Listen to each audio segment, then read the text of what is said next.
आगे। लाहौर के इलाके कान्हा में ट्यूशन सेंटर की छत गिरने से 14 बच्चे जहां बहक हो गए हैं। रेस्क्यू ऑपरेशन मुकम्मल कर लिया गया है। जाए हादसा पर मौजूद हैं डॉन न्यूज़ के नुमाइंदे वसीम रियाज, उनसे मजीद जानते हैं। वसीम, बताइएगा इस वक्त क्या सूरत हाल है?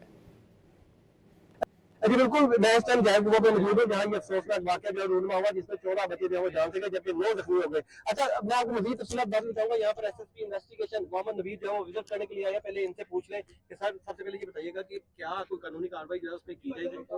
देखिए, इसको हम देख रहे हैं अभी, क्योंकि ये जो जाए वकुआ है ये इधर के रेजिडेंट है और बच्चों को, मोहल्ले के जो बच्चे थे उनको ये ट्यूशन पढ़ाती थी। तो क्योंकि घर रिपेयर हो रहा था और वो नीचे ट्यूशन पढ़ा रही थी, यहाँ पर ये अंधोनाक वाक़या जो ये पेश आया तकरीबन 4:45 बजे कितना है।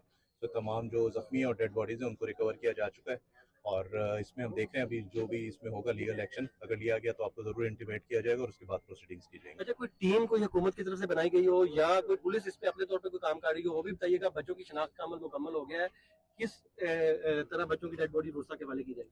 लेकिन तमाम जो कितनी बच्ची है, उनकी उम्र बता। तमाम जो मोहल्ले के रेजिडेंट हैं, क्योंकि ये जो खातून है यहाँ पर रहने वाली, ये बच्चों को ट्यूशन पढ़ाती थी और बच्चे जो आसपास के रेजिडेंट सोसाइटी के और 4 से 11 साल जो है बच्चों की उम्रें, और इन सबको जो डेड बॉडीज थी उनको हॉस्पिटल शिफ्ट कर दिया गया है। वहाँ पर इनकी शनाख्त होगी और फिर जो पेरेंट्स आइडेंटिफाई करेंगे उनके हवाले कर दी जाएंगी ताकि जो बाकी उनकी प्रोसीडिंग है उनके वालिदैन जो पूरी कर सकें।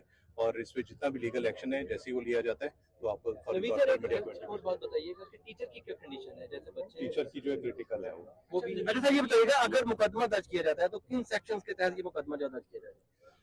इसमें जो वर्किंग हो रही है इस पर हम अपना जो लीगल एक्सपर्ट्स हैं उनसे हम अपनी राय ले रहे हैं कि किस सेक्शन जो है वो इसमें अट्रैक्ट होते हैं, उनके तहत इस पर कार्रवाई की जाएगी। नीचे कोई भी इंसानी जान ये देखिए, बिल्कुल एसएसपी इन्वेस्टिगेशन तफसीलन हमें बता रहे थे कि किन सेक्शंस के तहत जो है वो ये मुकदमा दर्ज किया जाएगा। इसमें जो पुलिस है वो अपनी लीगल टीम से जो है वो राय लेगी और उसके बाद ये फैसला किया जाएगा कि मुकदमा जो है वो किन दफात के तहत दर्ज किया जाएगा। अब ये एरिया है, अगर मेरा कैमरा मैन अगर आपको दिखाए, क्योंकि रात जो है वो हो चुकी है, लेकिन मैं आपको पूरी कोशिश कर रहा हूँ कि पूरा दिखाने का। यहाँ पर लोगों की एक बड़ी तादाद जो है वो मौजूद है।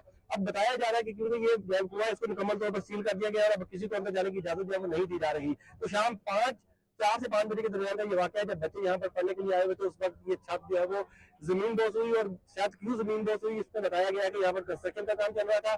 टीआर गार्डर लकड़ी की बालों से बनी ये छत थी जिस पर मिट्टी जो है वो डाली जा रही थी और उस मिट्टी डालने के बाद ये छत जो है वो जमीन दोष हुई। ये छत गिरी तो उसके बाद यहाँ पर जो है वो मुकामी अफराद जो है वो इकट्ठे हुए जिन्होंने फौरी तौर पर SP11-2 और पुलिस को इत्तला दी और फिर मुकामी जो लोग थे उन्होंने अपनी मदद आपके तहत यहाँ पर कुछ बच्चों को निकालने की कोशिश की और फिर जो टीमें हैं यहाँ पर पहुंची जिन्होंने मलबा हटाकर यहाँ जो दबे हुए बच्चे थे उनको यहाँ से निकाला और अस्पताल मुंतकिल किया गया जहाँ 14 बच्चों की हलाकत की तस्दीक की गई और इसमें 9 जो टीचर और बच्चे जो है वो जख्मी है। बच्चों और टीचर्स को जो है वो अस्पताल मुंतकिल कर दिया गया है और अब क्योंकि बच्चों की शनाख्त का अमल जो है वो भी मुकम्मल कर लिया गया है और उसके बाद। बहुत शुक्रिया वसीम। लाहौर के इलाके कान्हा में ट्यूशन सेंटर की छत गिरने से 14 बच्चे जहां बहक हो गए हैं जबकि 5 जख्मी हैं। रेस्क्यू ऑपरेशन मुकम्मल कर लिया गया है।